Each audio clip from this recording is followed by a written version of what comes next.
अस्सलाम वालेकुम नाज़रीन, एसएस न्यूज़ सां गॾु आहियां आयशा सजाद। सभ खां पहिरीं अहम ख़बरुनि खां आगाह कंदा हलूं। हैदराबाद ऐं कराची समेत सिंध जे मुख़्तलिफ़ इलाइक़नि में गजगोड़ ऐं खिवण सां वक़्फ़े सां जारी तेज़ बरसात तबाही मचाए छॾी आहे। केतिरा ई कच्चा ऐं पका घर ड्रही पट थी विया। मुख़्तलिफ़ वाक़िअनि में 3 खां वधीक माण्हू फ़ौत थी विया। ज़िंदगी मफ़लूज थी वई।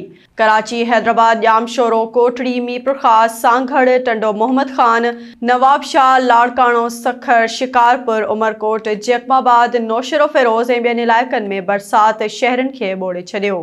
तेज़ बरसात सबबि केतिरा ई कच्चा ऐं पक्का घर ड्रही पट थी विया, जॾहिं त सिंध हुकूमत बरसात मुतासिरनि जी मदद लाइ पाक फ़ौज खे तलब कयो वियो आहे।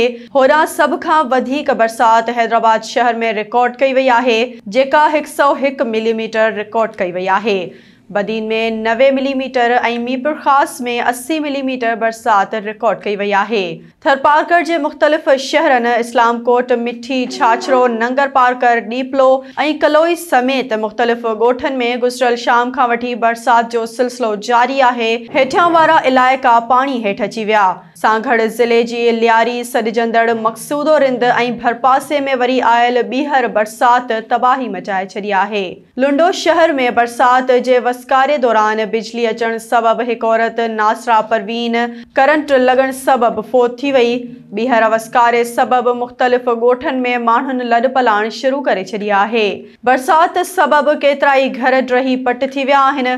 कुनरी तालके में वक़्फ़े सां बरसात जारी आहे।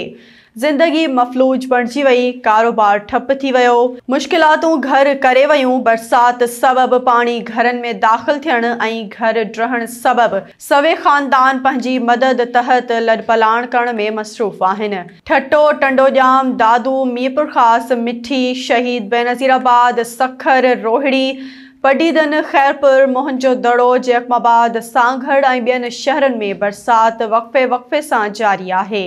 तालके नंगर पारकर जे ॻोठ सूमार जी ढाणी में आसमानी बिजली किरण सबबि इरफान राहिमो, मलूक ऐं अरबाब राहिमो जूं 16 रिढूं मरी वयूं। बाहू खोसो में एसएस न्यूज़ जे रिपोर्टर अली अकबर निदवाणी जो घर बरसात पवण सबबि धमाके सां किरी पियो। सहाफ़ी जो चवणु आहे त घर किरण सबबि खुलियल आसमान हेठि वेठा आहियूं।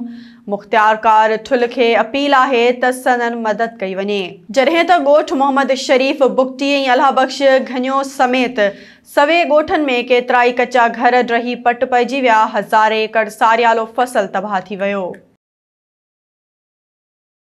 नाज़रीन, वधीक ख़बरुनि ऐं अपडेट्स लाइ ॾिसंदा रहो एसएस न्यूज़ वेब चैनल।